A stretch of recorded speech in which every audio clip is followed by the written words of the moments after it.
नमस्कार साथियों, मैं मनीष भारती संस्कृति आईएएस में आप सभी का स्वागत करता हूं। साथियों, जैसा कि आप सभी जानते हैं 72वीं बीपीएससी प्रारंभिक परीक्षा को ध्यान में रखते हुए हम लोग प्रैक्टिस सेशन कर रहे हैं। लेक्चर 6 तक आज पहुंच चुके हैं। ध्यान रखिएगा, जैसा कि हम सभी जानते हैं कि हम क्या करते हैं, 15 टॉपिक लाते हैं, उससे 15 क्वेश्चन निकालते हैं, यानी कि मिलकर के समाधान करते हैं। यदि जो आप लोग का सही हो रहा हो कमेंट बॉक्स में लिखते चलिएगा और अंत में बताइए निश्चित तौर पर कि आपने कितने प्रश्न सही किए हैं, यानी कि 15 में 12 हुआ, 10 हुआ, और सही ज्यादा हो रहा है गलत हो रहा है, इससे खुश या दुखी नहीं होना है। ठीक है, ये प्रैक्टिस है। आप देखेंगे कि आखिरी दिन तक यही काम आएगा। अच्छा, इस लेक्चर से मैंने क्या किया है कि ई विकल्प डालना शुरू कर दिया है। आप जैसा कह रहे थे ना कि अब नया पैटर्न है, तो नए पैटर्न में आपको ई विकल्प आएगा, तो अभी से जरा इसकी भी प्रैक्टिस करते चलिए। अब चलिए सीधे पहले टॉपिक पर चलते हैं। क्या है? डीएनए डबल हेलिक्स संरचना। ठीक है, डीएनए डबल हेलिक्स संरचना की खोज किसके द्वारा की गई, किस साइंटिस्ट के द्वारा, ये आपसे पूछा गया है। देखिए एक बात समझ लीजिए, 150 क्वेश्चन है। इस 150 में से 25 क्वेश्चन कम से कम साइंस का रहने वाला है। और आप लोग जैसा कि लगातार उस दिन से मैं देख रहा हूं कमेंट बॉक्स में लिख रहे हैं कि सर साइंस टॉपिक कहां से पूछा जाएगा, क्या होगा। देखिए फिजिक्स केमिस्ट्री तो पूछा जाता ही है, लास्ट ईयर केमिस्ट्री से ज्यादा क्वेश्चन आ गया था और थोड़ा टफ भी था। लेकिन साइंस में यह देखा गया है कि जहां से क्वेश्चन पूछा जा रहा है वो सेगमेंट बायो का है ज्यादा। ठीक है, और बायो में भी अगर देखा जाए जो मेडिकल का सेक्टर होता है, मेडिसिन वगैरह का, वहां से ज्यादा प्रश्न पूछा जाता है। ठीक है, तो ये ध्यान रखिएगा। अब इसको आप बायो के अंतर्गत ही रख सकते हैं। ठीक है, क्योंकि डीएनए को लेकर के चर्चा किया गया है। डीएनए डबल हेलिक्स संरचना स्ट्रक्चर। अब जो लोग हिंदी में एकदम बिल्कुल पढ़ रहे हैं, अगर डबल हेलिक्स नहीं समझ रहे हैं तो इसको हिंदी में वो पढ़े होंगे दोहरी पेचदार संरचना, डबल हेलिक्स स्ट्रक्चर। ठीक हो गया। अब चलिए यहां पर जरा इसकी बात करते हैं कि किनके द्वारा। तो जेम्स वाटसन और फ्रांसिस क्रिक ने इसकी खोज की। ठीक है, अब खोज तो हो गया, लेकिन कुछ बातें आपको इससे संबंधित और जाननी चाहिए जहां से प्रश्न बन सकता है। पहली बात क्या कि एक प्रश्न इस पर बनते आया है, अलग अलग पीसीएस में मैंने देखा है कि यह पूछा जा सकता है कि क्या नोबेल प्राइज हुआ, मिला इन्हें। एक ऐतिहासिक कह सकते हैं रिसर्च रहा। तो नोबेल प्राइज इन्हें मिला था और ये 1962 में। ठीक है, लेकिन ये नोबेल प्राइज जो मिलता है इन्हें एकल नहीं मिलता है, बल्कि एक और साइंटिस्ट होते हैं मॉरिस विलिंकस। ठीक है, तो मॉरिस विलिंकस के साथ इन्हें ये संयुक्त रूप से नोबेल प्राइज 1962 में मिलता हुआ नजर आएगा। अब एक बात और ध्यान रखिए, जब नोबेल प्राइज की बात कर ही ली गई है तो नोबेल प्राइज अलग अलग क्षेत्रों के लिए दिया जाता है। जैसा कि आप जानते हैं लिटरेचर के लिए मिलता है, नोबेल पीस प्राइज मिलता है, इकोनॉमी के लिए, फिजिक्स के लिए, केमिस्ट्री के लिए। तो यहां पर ये नोबेल प्राइज जो है किस सेक्टर के लिए इन्हें दिया गया, किस सेक्टर में काम करने के लिए।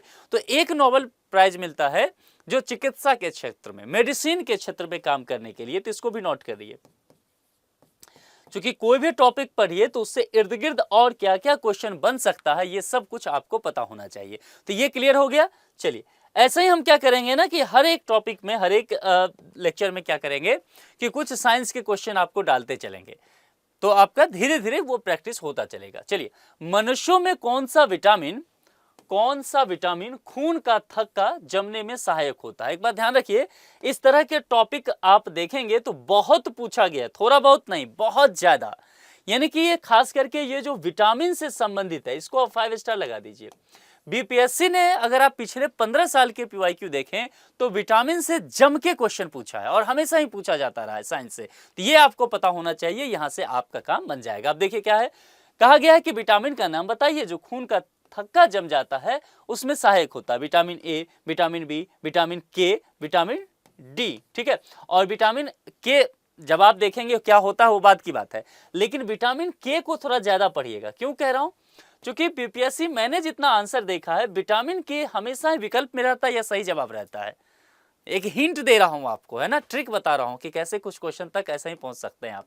तो विटामिन के जो है वो बहुत चर्चा में रहता है, ये आपको अच्छे से पढ़ के जाना चाहिए।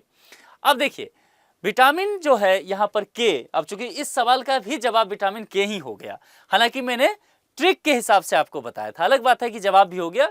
तो ये ध्यान रखिएगा, विटामिन के करता क्या है, शरीर में रक्त का थक्का जमाने का सबसे महत्वपूर्ण एक तरह का ये क्या है, पोषक तत्व है। ठीक है, एक एलिमेंट है जो शरीर में रक्त का थक्का जमाता है, जिसको आप ब्लड क्लोथिंग कहते हैं। अब होता क्या है कि जैसे आप मान लीजिए क्रिकेट खेल रहे हैं तो बॉल से चोट लग गया, आपके हाथ में, शरीर में चोट लग गया, तो इसमें क्या होगा, ये यकृत में प्रोथोबिन और अन्य क्वालिटिंग कारक, जैसे कि कारक में हो सकता है कारक सेकेंड हो सकता है, 7 होता है, 9 होता है, 10 होता है, ये सब निर्माण में ये मदद करता है। कौन? ये विटामिन की। और अगर इसकी कमी हो जाती है तो कमी जैसे ही हुआ तो चोट लगने पर खून बहना बंद फिर नहीं होता है। तो ये भी ध्यान रखना है कि इसके कमी से क्या होगा और ये क्या काम करता है। तो सी विकल्प के साथ यहां पर चलिए, ठीक है। डच ईस्ट इंडिया कंपनी ने किस वर्ष अपनी फैक्ट्री पटना में स्थापित की? ध्यान रखिए किस कंपनी की बात की गई, डच ईस्ट इंडिया कंपनी। गलती आप लोग क्या करते हैं, टेस्ट सीरीज में मैंने देखा है जो गलती करते हुए, आप इसको डच नहीं पढ़ते। अभी आप प्रश्न में पढ़ रहे होंगे, लेकिन जब आप जनरलाइज तेजी से पढ़ते हैं ना एग्जाम हॉल में, तो पढ़ते हैं ईस्ट इंडिया कंपनी, क्योंकि हमारे दिमाग में ईस्ट इंडिया कंपनी ही घूमता रहता है। डच, बहुत सारे यूरोपीय जो हैं वह उसका आगमन भारत हो रहा है, जिसमें से एक जो है वो डच भी है। तो डच ईस्ट इंडिया कंपनी की जब बात करेंगे तो ये 1632 में क्या कर रहा है, पटना में अपनी फैक्ट्री स्थापित कर रहा है। क्योंकि जितनी भी यूरोपीय ये कंपनी है, इसका एक ही मकसद है भारत आने का, और वो क्या मकसद है? शुरुआती तौर पर व्यापार करना। तो व्यापार करना, समय के साथ ये मैन्युफैक्चरिंग शुरू करते हैं, इनको लगता है कि अरे शासन भी कर सकते हैं इस जगह पे, तो धीरे धीरे इस तरह से विकास क्रम चलता है। अब अगर देखा जाए वर्तमान में इस ऐतिहासिक फैक्ट्री को, आज की तारीख अगर कहें तो इस ऐतिहासिक फैक्ट्री को पटना कॉलेज के नाम से जाना जाता है। पटना कॉलेज आप लोग गए भी होंगे जो लोग वहां रहते हैं, ठीक है, तो ये ध्यान रखिएगा। और कुछ हिस्सा अगर देखेंगे तो पटना का जो कलेक्ट्रेट है उसमें भी चला जाता है इसका, उस समय ये फैक्ट्री हुआ था, ठीक है। और क्या आखिर उद्देश्य था? जैसे पहला उद्देश्य है कि मुख्य रूप से व्यापार करना तो है ही, लेकिन अगर पूछा जाए कि बिहार से फिर ये डच ईस्ट इंडिया कंपनी किस चीज का व्यापार करती थी, तो ध्यान रखिए कुछ चीजें आपको पता होना चाहिए। पहला तो सोरा, ये मैंने आपको पहले भी बताया है। इसके अलावा सूती वस्त्र, अब सूती वस्त्र के अलावा अफीम, और अफीम के अलावा चीनी, ये तमाम और भी कई चीजें हो सकता है, लेकिन मुख्य रूप से ये सारे आइटम्स जो हैं ये यहां पर कह सकते हैं व्यापार करने के लिए इसका उपयोग किया जाता था। 1632 भारत में चांदी की उपलब्धता के प्राचीनतम साक्ष्य मिलते हैं। ये भारत को लेकर के बात की गई है और सिल्वर को लेकर के बात किया गया कि सबसे पहले कहां देखने को मिलता है, हमारे पास क्या साक्ष्य है, क्या वो हड़प्पा में है, पश्चिम भारत की जो ताम प्राशांत संस्कृति में है, वैदिक संहिता में है, या चांदी के आहत सिक्कों में है ना, या इसको हटा दीजिए, खानों में चांदी प्राप्त करते थे, हटा दीजिए, नॉट अटेम्प्टेड ही रखिए इसको, ठीक है। ये आपके लिए एक्स्ट्रा बस दिया गया है समझने के लिए। तो अगर यहां पर ध्यान देंगे भारत में चांदी की उपलब्धता के विषय में जो हमारे पास प्राचीनतम साक्ष्य है और वो जहां से मिलता है वो हड़प्पा संस्कृति है। आपके पास विकल्प कौन है? ए विकल्प, यानी कि हड़प्पा संस्कृति के साथ जाइएगा। अब इस सभ्यता के दौरान क्या हो रहा है, चांदी का व्यापक रूप से उपयोग किया जाता था और धातु प्रौद्योगिकी जो है उस वक्त अत्यधिक उन्नत था, यानी कि धातु के विषय में जो तकनीक था वो बहुत बेहतर स्थिति में था और इस लिहाज से इसका उपयोग भी उस समय किया जाता था, ठीक है। तो कुल मिलाकर के ए के साथ आप जाएंगे, जिस तरह से ये सिक्का वगैरह दिख रहा है ना ये। चलिए, लोमबोक जलद मरुद मध्य, यानी कि जो जैसे कि अभी स्टेट ऑफ हार्मोज बहुत चर्चा में है, ऐसे ही एक स्टेट है, ठीक है। तो कहा गया है कि ये दो द्वीपों के मध्य स्थित है। तो कौन सा वो दो द्वीप है? एक बात तो यहां से समझ में आ गया कि यह जो है लोमबोक वह दो आइलैंड के बीच में होगा। क्लियर? अब पूछा गया है कि बस आप इतना बता दीजिए कि वो दो आइलैंड कौन सा है। ध्यान दीजिएगा, एक तो बाली है और दूसरा कौन है? लोमबोक यहां पर स्थित है, ठीक है। और ध्यान रखना है कि अगर आपसे पूछा जा सकता है कि यह हिंद महासागर को किससे जोड़ता है, तो ध्यान रखिएगा एक इस एरिया में पड़ता है जावा सागर। इस स्थिति में क्या करेगा, जावा सागर को हिंद महासागर से जोड़ने का, इंडियन ओशियन से जोड़ने का काम किया जाएगा, यानी कि ए विकल्प के साथ यहां पर चलिए, ठीक है। अब उच्च न्यायालय में न्यायाधीशों की संख्या निर्धारित करने का अधिकार किसके पास है? पॉलिटी का प्रश्न हो गया और ये किसके पास कहा गया है? उच्च न्यायालय। तमाम जो हाई कोर्ट्स वगैरह हैं उसको लेकर के यहाँ पर प्रश्न किए गए हैं। ठीक है, अब उसमें देखिए क्या वो राज्य के मुख्यमंत्री के द्वारा हो रहा है, या वो प्रधानमंत्री के द्वारा हो रहा है, या पार्लियामेंट के द्वारा तय किया जा रहा है, या वो राष्ट्रपति के द्वारा, या ई। अगर नहीं समझ में आ रहा है, अगर नहीं आप जवाब देना चाहते हैं तो आप ई के साथ भी जा सकते हैं। यहाँ नहीं, यहाँ तो आपको प्रैक्टिस करना है एग्जाम हॉल में, क्योंकि वहाँ नेगेटिव मार्किंग से आपको बचना भी है। तो यहाँ पर देखेंगे जो हाई कोर्ट हैं इसमें जो न्यायाधीश की संख्या निर्धारित करने का अधिकार दिया गया है, हमारा संविधान वो राष्ट्रपति को देता है। आपने राष्ट्रपति चैप्टर पढ़ते हुए ये पढ़ा भी होगा। ठीक है, अब यहाँ पर एक आर्टिकल है, वह अनुच्छेद 216 है। 216 भारतीय संविधान का क्या कहता है? यह कहता है कि प्रत्येक उच्च न्यायालय में एक मुख्य न्यायाधीश यानी कि चीफ जस्टिस होंगे और उतने अन्य न्यायाधीश भी होंगे जितने राष्ट्रपति समय समय पर नियुक्त करना आवश्यक समझेंगे। तो यहां से हमें समझ में आता है, इसी आर्टिकल से, आर्टिकल 216 के लैंग्वेज से हमें समझ में आता है कि अगर चीफ जस्टिस को लेकर के बात हाईकोर्ट का किया जा रहा है और अन्य जस्टिस भी इनके साथ हैं, तो यह तय करने का अधिकार फिर प्रेसिडेंट के पास यहां पर दिख रहा है। ठीक है, तो ये चीजें आपको पता होनी चाहिए इसके साथ साथ इस आर्टिकल पे। ओके, बुद्ध के जीवन की किस घटना को महाविनिष्क्रमण के रूप में जाना जाता है? किनके जीवन के? भगवान बुद्ध के जीवन का। क्या है? महाविनिष्क्रमण। ये शब्द बहुत इंपॉर्टेंट है, इस शब्द को 5 स्टार लगाइए। यहां से कई बार इसी शब्द को सीधे तौर पर प्रश्न में पूछा गया है। ठीक है, उनका महापरिनिर्वाण, उनका जन्म, उनका गृह त्याग, उनका प्रबोधन। प्रबोधन मतलब इनलाइटमेंट, यानी कि उनको ज्ञान की जो प्राप्ति हुई। तो हम सब जानते हैं कि बुद्ध ने 29 वर्ष के आयु में अपने राजपाट, पत्नी का नाम यशोधरा था और उनका पुत्र जिसका नाम राहुल था, इस सब का वो त्याग कर दिए और त्याग करके घर से निकल गए। तो बौद्ध ग्रंथ में अगर देखा जाए तो उनके गृह त्याग की घटना को ही, यानी कि एक तरह से समझा जाए गृह त्याग को, उन्होंने जो बौद्ध धर्म कहता है वह कहता है कि यह एक तरह से प्रस्थान तो था, लेकिन यह प्रस्थान जो अपने आप में वह महान प्रस्थान था। और उसी को अगर देखा जाए इस शब्द में महाविनिष्क्रमण कहा गया। ठीक है, यानी कि वो जो गृह त्याग कर रहे हैं ज्ञान प्राप्ति के लिए, वैराग्य का जीवन जो ले रहे हैं, उसको महाविनिष्क्रमण के रूप में जाना गया। ठीक है, वारण वापारा वन्यजीव अभ्यारण्य भारत के किस राज्य में स्थित है? ठीक है, मध्य प्रदेश, छत्तीसगढ़, झारखंड या ओडिशा। देखिए, कुछ क्वेश्चन आपको अलग अलग स्टेट का भी लगाना चाहिए बिहार के अलावा, क्योंकि वहां से भी प्रश्न पूछा जा सकता है। अगर हाल ही में देखा जाए तो छत्तीसगढ़ में जो वारण वापारा वन्यजीव अभ्यारण्य है उसमें काले हिरन और उसके प्राकृतिक आवास में उसे पुनः स्थापित किया गया। तो कुल मिलाकर के काले हिरन के वजह से ये फिलहाल चर्चा में रहा है। तो और चर्चा में रहा है, जगह कौन सा है? छत्तीसगढ़। अच्छा, एक ध्यान रखिएगा, काले हिरन ना पूछ दे करके आपको एक टर्म दिया जा सकता है, कृष्ण मृग। तो कृष्ण मृग जो है वो काला हिरन को ही कहा जाता है। लगभग 1 सदी बाद जो है वो कहा जा रहा है कि ये विलुप्त माना जा रहा था, 1927 के बाद ही कहा जा रहा था। तो इस वन अभ्यारण्य में, भारत के छत्तीसगढ़ राज्य में महासमुंद जिले में स्थित ये वन्यजीव अभ्यारण्य है, जहां पर पुनर्स्थापन इसका किया गया है। खेलो इंडिया जनजातीय खेल 2026, ध्यान रखिए शब्द पे क्या कहा गया है? जनजातीय, यानी कि ट्राइबल से संबंधित बात की गई है। खेलो इंडिया जनजातीय खेल 2026 की पदक तालिका में किस राज्य ने शीर्ष स्थान हासिल किया है, यानी कि किस राज्य का फर्स्ट रैंक रहा है? क्या वो ओडिशा है, क्या वो झारखंड है, कर्नाटक है, या फिर छत्तीसगढ़ है?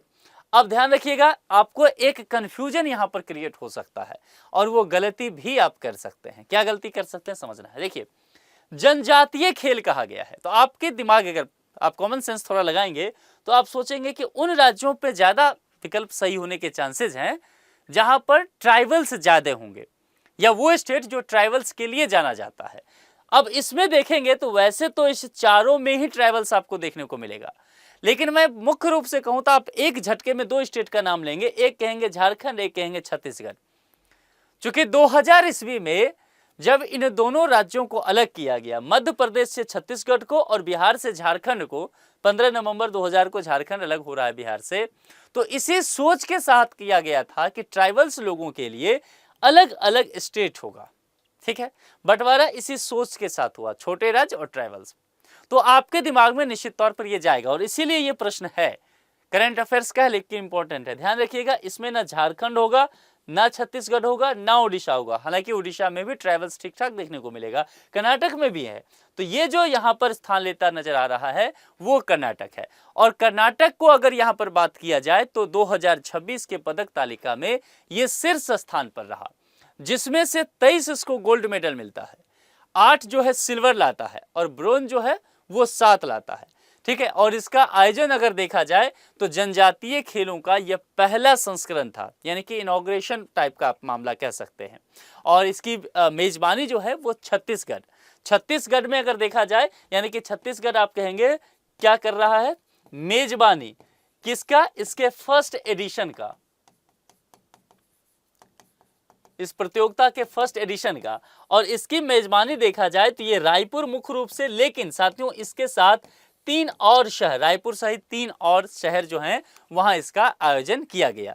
6 मुख्य खेल वगैरह थे वो उसको रखा गया था और उसी में ये पदक वगैरह आया। ठीक है, इसरो ने हाल ही में मिशन मित्र की शुरुआत कहां की है? मिशन मित्र श्रीहरिकोटा, लद्दाख के लेह में, थुम्बा, बेंगलुरु और ई विकल्प जो कि आपके काम का नहीं है अगर आप छोड़ना चाहते हैं तो अगर समझिए यहां पर कई बार क्या होता है कि जैसे हम इसरो का किसी मिशन पर ध्यान लगाते हैं, श्रीहरिकोटा पहुंच जाते हैं और टिक लगा के आ जाते हैं। गलत अप्रोच है, साइंस में थोड़ा संभल के रहिएगा। देखिए ये फिर से एक क्वेश्चन यहां पर आपके पास साइंस का है। ठीक है, इसरो ने हाल ही में लद्दाख राज्य के लेह में मिशन मित्र की शुरुआत की है, यानी कि लद्दाख स्टेट हो गया लद्दाख, और लद्दाख में भी अगर शहर देखेंगे तो वह लेह हुआ। लेकिन यहां प्रश्न कुछ और भी पूछा जा सकता है। प्रश्न क्या हो सकता है, जो ये मिशन है, मिशन मित्र, आखिर ये क्या है? मित्र जो पूछा गया है, अगर देखेंगे इंग्लिश में लिखें इसको मित्र। ठीक है, अब इसका मतलब क्या है? इसका मतलब यहां पर है mission for integrated terrestrial research and adaptation. ध्यान रखना है, ये कुल मिलाकर के भारत का पहला मानव युक्त अंतरिक्ष मिशन की तैयारी, जो जैसे कि गगन मिशन वगैरह में किया गया था, उसके अंतर्गत इसको जोड़ करके देखा जाता है। तो मिशन मित्र की शुरुआत देखेंगे लद्दाख के लेह से होता हुआ नजर आएगा। ठीक है, विश्व स्वास्थ्य दिवस 2026 की थीम क्या है? ध्यान रखिएगा, इस थीम पर कोई भी जहां आप थीम पढ़े उसको 5 स्टार लगा के चलिए। थीम, शीर्षक, ये सब बहुत पूछा जा रहा है। ठीक है, तो थीम आपका इंपॉर्टेंट है। अब विश्व स्वास्थ्य दिवस 2026 को लेकर के ये 4 यहां पर आपको दिख रहा है, इसमें से आपको बताना है कि कौन सा इसमें रहना वाला है। हेल्थ फॉर ऑल रहेगा, या हमारा ग्रह हमारा स्वास्थ्य, स्वास्थ्य के लिए एकजुट, विज्ञान के साथ खड़े रहें, सार्वभौमिक स्वास्थ्य कवरेज, इसमें से क्या होने वाला है? इसमें से अगर थीम की बात किया जाए तो इसका थीम सी विकल्प है। इसमें आपको याद ही करना पड़ेगा, कोई आपको बाकी आपके लिए ऑप्शन नहीं है। स्वास्थ्य के लिए एकजुट, विज्ञान के साथ खड़े रहें, ये थीम रहा। ठीक है, अब एक प्रश्न यहां पर आपसे यह पूछा जा सकता है कि आपने विश्व स्वास्थ्य दिवस 2026 तो कहा, लेकिन यह दिवस कब मनाया जाता है, कब सेलिब्रेट किया जाता है? 7 अप्रैल, प्रत्येक वर्ष ये 7 अप्रैल को सेलिब्रेट होगा। ठीक है, और अगर देखा जाए तो WHO ने इसकी स्थापना की, मतलब एक तरह से WHO के द्वारा इसको प्रमोट भी किया जाता है, अवेयर किया जाता है। और कब से हो रहा है यह भी आपसे पूछा जा सकता है, तो ये ध्यान रखिएगा 1948 से 7 अप्रैल को। क्लियर है, ये थीम आपको बस यहां पर याद रखना है, बाकी फैक्ट भी देखिएगा। मुद्रा योजना, ये मुद्रा योजना देखिए यहां पर कहां से आ गया, इकोनॉमी से जुड़ता हुआ क्वेश्चन आया। मुद्रा योजना के तहत ऋण की सीमा 10 लाख से बढ़ाकर कितनी कर दी गई है?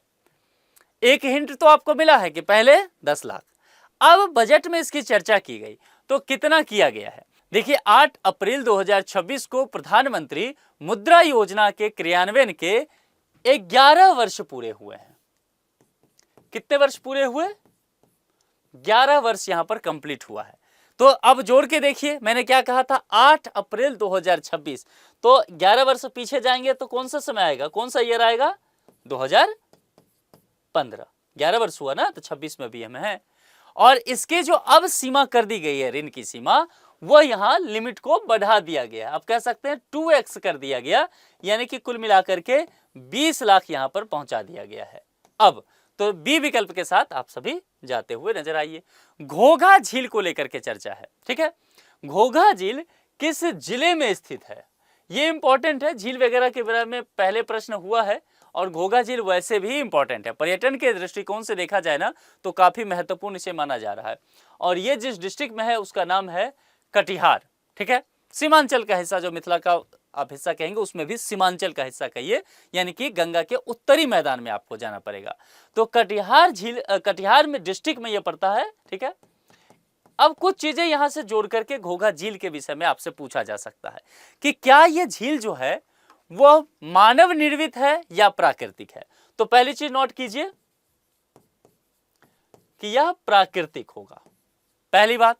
दूसरी बात, जो यह किस तरह की भूमि है, आर्द्र भूमि, क्लियर है। अब तीसरी बात कि यहां पर किस किस बात के लिए प्रसिद्ध है, तो जल पक्षी और कटिहार है। और मैंने क्या कहा, गंगा के उत्तरी मैदान। तो पूरा लोकेशन अगर मिथिला का आप देखेंगे ना, मत्स्य पालन के लिए बहुत फेमस है। तो कुल मिलाकर के आप मत्स्य संसाधन के लिए तो आप इसको कह ही सकते हैं। तो कुल मिलाकर के देखा जाए तो, और दूसरा एक पक्षी के हिसाब से भी जोड़ के देखिए, ठीक है, क्योंकि जल पक्षी भी यहाँ पर है और पक्षी के अवलोकन वगैरह से बहुत सारे लोग यहाँ पर जाते हैं, रिसर्च वगैरह बर्ड्स पे करते हैं। तो कटिहार, ये ध्यान रखना है। उत्तरी बिहार के मैदान की मृदा मुख्यतः किस प्रकार की, अगर आपने मृदा वाला टॉपिक पढ़ा होगा तो मैंने बिहार के प्रमुख मृदा के विषय में आपको पूरा एक लेक्चर लिया है, उस पर 10-15 क्वेश्चन भी कराए हैं। तो वहां आपको मैंने अलग अलग टाइप्स क्या हैं भूमि का, एरिया वाइज, वो मैंने बताया था, ठीक है। अब फिर भी देखिए क्या कहा गया, उत्तरी बिहार। उत्तरी बिहार कहने का तात्पर्य है कि गंगा के उत्तर के तरफ आप चलिए, ठीक है, मिथिला वाले हिस्से में। और वहां का मैदान है तो मुख्यतः किस प्रकार की होगी, क्या वो काली होगी, क्या वो जलोढ़ होगी, लेटराइट होगी, या लाल मृदा होगी। देखिए दो बातें हैं यहां पर, समझिए। अगर आप बहुत कुछ नहीं जान रहे हैं इस प्रश्न में तो एक कॉमन सेंस लगा सकते हैं। कॉमन सेंस ये लगा सकते हैं कि आपको हिंट है उत्तरी बिहार। उत्तरी बिहार यानी कि गंगा के उस तरफ, और गंगा के अगर उत्तर की बात करेंगे मिथिला वाले रीजन में और नेपाल के बीच में, तो क्या हो जाता है कि इस रीजन में बाढ़ बहुत आती है ना। हर साल ढेर सारी नदियां हैं, चाहे आप उसमें देखेंगे कि घाघरा से लेकर के गंडक है, बूढ़ी गंडक है, गंगा तो है ही इस एरिया से पूरा होकर के गुजर रही है। इसके अलावा आपको कमला, कोसी, बलान, करे, इसके अलावा कोसी जिसको बिहार का शोक कहते हैं वो भी, महानंदा, ये तमाम नदियां यहाँ पर दिखेगी। नदियों का जाल बिछा हुआ है और ढेर सारी ये नदियां जाके गंगा जो बीचों बीच जा रही है वहां जाकर के मिलती है और संगम बनाती है, क्लियर है। अब सोचिए ये नदियां क्या करती है कि प्रत्येक साल इसमें हिमालय से एक तो पानी आता है, दूसरी बात मानसून के समय जल बहुत हो जाता है, जल भंडारण की क्षमता इनकी कम है। इस स्थिति में ये बाढ़ लाएंगी, और बाढ़ लाएगी तो बाढ़ का पानी जो है अपने साथ मिट्टी बहुत अधिक लाता है, और यही आपका जवाब छुपा हुआ है। इसमें बहुत सारी मिट्टियां जो आती है वो कौन सी मिट्टी आ जाती है, जलोढ़ मिट्टी, और जलोढ़ मिट्टी बहुत उपजाऊ भी मानी जाती है, क्लियर है। तो जरा देखिए, अगर केवल कॉमन सेंस आप लगा लेते तो उत्तरी बिहार से निकालते ही आप जलोढ़ तक पहुंच जाते, ठीक है। अब जलोढ़ को भी अगर आपने पढ़ा होगा, मैंने बताया था कि हम इसको दो भाग में बांट देते हैं। एक तो हम जिसको कहते हैं नवीन जलोढ़, नवीन जलोढ़ को हम लोग क्या कहते हैं, खादर, नवीन जलोढ़, नया नया एकदम। और दूसरा वाला जो कहते हैं वो क्या कहते हैं, बांगर। बांगर का क्या मतलब है, नवीन है तो ये पुरानी जलोढ़, कोई दिक्कत। तो ये चीजें आपको थोड़ा ध्यान रखना चाहिए। अब एक प्रश्न यहां पर और पूछा जा सकता है कि भैया आपने मिट्टी तो बता दिया, अब मुझे ये बता दो, मतलब इकट्ठे तौर पर जलोढ़ हो गया, चाहे वो खादर हो या बांगर हो, इसमें किस प्रकार की कृषि होगी, खेती कौन कौन से फसल का बेहतर हो जाएगा। ध्यान रखिए, अगर बाढ़ के द्वारा मिट्टी लाई गई जलोढ़ तो मैंने क्या कहा, ये उपजाऊ बहुत होगी। अब उस एरिया में अगर फिर भी नहीं पता है, मान लीजिए एग्रीकल्चर पूछ दिया, नहीं पता है, दिमाग लगाइए, उत्तरी मैदान में कौन कौन सा फसल ज्यादा होता है। पहली बात, क्या वो धान होगा, धान कौन सी फसल है, खरीफ की फसल है। क्या गेहूं होगा, कौन सी फसल है, रबी की फसल है। और जूट भी एक प्रमुख फसल में रख लीजिए। तो कुल मिलाकर के ये जो मिट्टी है इन फसल के लिए काफी महत्वपूर्ण और उपजाऊ मानी जाती है। कोई दिक्कत, आगे बढ़ जाए। चलिए 15, आज का लास्ट, बिहार का सबसे पुराना चालू ताप विद्युत संयंत्र कौन सा है। बिहार से पूछा गया है। इस प्रश्न में ट्रिक है, अगर जरा सा भी आप गलती करेंगे तो प्रश्न गलत करके आ जाएंगे। देखिए क्या ट्रिक है, कहा गया है चालू ताप विद्युत संयंत्र। दो बातें हैं, एक तो चिल्ला चिल्ला के यह प्रश्न खुद ही कह रहा है कि भैया हम आपसे पूछ रहे हैं सबसे पुराना, ठीक है, ये तो हिंट है। लेकिन एक पूछ रहा है चालू, चालू वो नहीं कि ये आदमी बहुत चालू है, चालू मतलब अभी वर्किंग कंडीशन में है, यानी कि यहां काम चल रहा है, ताप विद्युत संयंत्र है ये। तो बिहार के अगर नजरिए से बात करेंगे, जरा इस पर देखिए तो क्या है, कहलगांव है, बाढ़ है, बरौनी है और नवीनगर है। थोड़ी सी कॉमन सेंस लगाएंगे तो इस प्रश्न के जवाब तक पहुंच जाएंगे। आपको कुछ भी ज्यादा करने की आवश्यकता नहीं है। उसके लिए आपको यह समझना पड़ेगा कि बिहार का कौन सा एरिया है जो ठीक ठाक डेवलप माना गया है हमेशा से। और उसमें अगर देखेंगे तो एक डिस्ट्रिक्ट है जिसका नाम पड़ता है बेगूसराय। बेगूसराय को कई बार बिहार का कुछ लोग नोएडा भी कहते हैं, क्योंकि यहां पर बहुत पुराने समय से इंडस्ट्री रहा है। जैसे रिफाइनरी के अगर मैप पे, इंडिया के रिफाइनरी मैप पे बात करेंगे तो उसमें एक बेगूसराय आता है, ठीक है। तो बेगूसराय में रिफाइनरी रहा है शुरू से। इसके अलावा अगर देखेंगे तो ये जो खाद वगैरह की जो कारखाना है, उर्वरक वगैरह का, ये रहा है वहां पर पहले से। तो यहां कॉमन सेंस लगाइए तो इंडस्ट्री के लेवल पर पहले से ये एरिया बिहार में डेवलप रहा है। तो उस लिहाज से देखा जाए तो ताप विद्युत संयंत्र भी यहां पर रहा है। और एक ही जगह बेगूसराय का है जहां पर ये सारा काम होता है, एक ही एरिया जो सबसे ज्यादा फेमस है, सभी इंडस्ट्री इकट्ठे एक जगह कर दिया गया है, और उसका नाम है बरौनी। बरौनी में मैंने कहा ना रिफाइनरी भी है, तेल शोधक कारखाना वहां पर पहले से मौजूद है, फर्टिलाइजर है बरौनी में।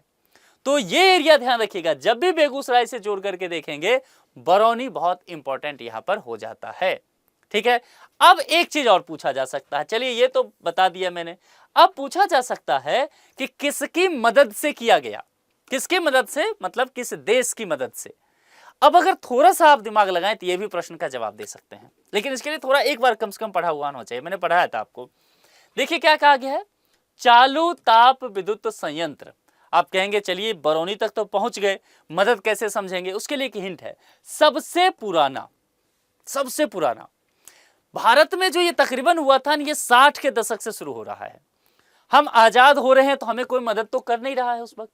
तो सोचिए हमें मदद आजादी के बाद कौन सा देश है जो हमारे लिए एकदम खरा है, हमेशा हमारे साथ तत्पर रह रहा है, हमारा मित्र राष्ट्र है सोवियत संघ उस समय का, यूएसएसआर।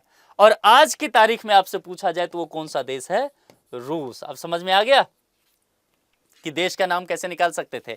और वर्ष ये रहा है 1962 में, 1962 में इसको शुरू किया गया, ठीक है, ये बरौनी वाला। तो कुल मिलाकर के ध्यान रखिएगा ये 15 क्वेश्चन आज के लिए इंपॉर्टेंट था। अब आप लोग कमेंट बॉक्स में बताइए कि आप में से कितने लोगों का कितना प्रश्न सही हुआ है। 10 से ऊपर कितने लोग गए हैं, 10 से ऊपर जो हैं वो सेफ जोन में चल रहे हैं, 10 से नीचे जो हैं वो थोड़ा और मेहनत कीजिए, ठीक है। और आज मैंने जैसे साइंस का 2-3 टॉपिक डाल दिया, इकोनॉमी का डाल दिया, ऐसा ही हम क्या करेंगे, विविधता लाते चलेंगे। आप लोग का एक एक लोगों का मैं कमेंट देखता हूं, आप क्या क्या लिख रहे हैं, और धीरे धीरे हम प्रश्नों की संख्या भी बढ़ाएंगे। कुछ दिन होने दीजिए, आप लोग एक बार ठीक से जुट जाइए। मैराथन जो आप में से बहुत सारे लोग कह रहे हैं करेंगे, 100-100 क्वेश्चन का, 500-500 क्वेश्चन का मैराथन कर लेंगे। लेकिन ये मैराथन हम तब करेंगे जब 25 अक्टूबर का आपका एग्जाम है ना, तो एक सप्ताह पहले, ताकि चीजें आपको एक बार पूरी तरह से रिविजन हो जाए, आपको याद रहे। क्लियर है? तो आज के लिए इतना ही। जुड़ने के लिए आप सभी का बहुत बहुत शुक्रिया। Thank you so much.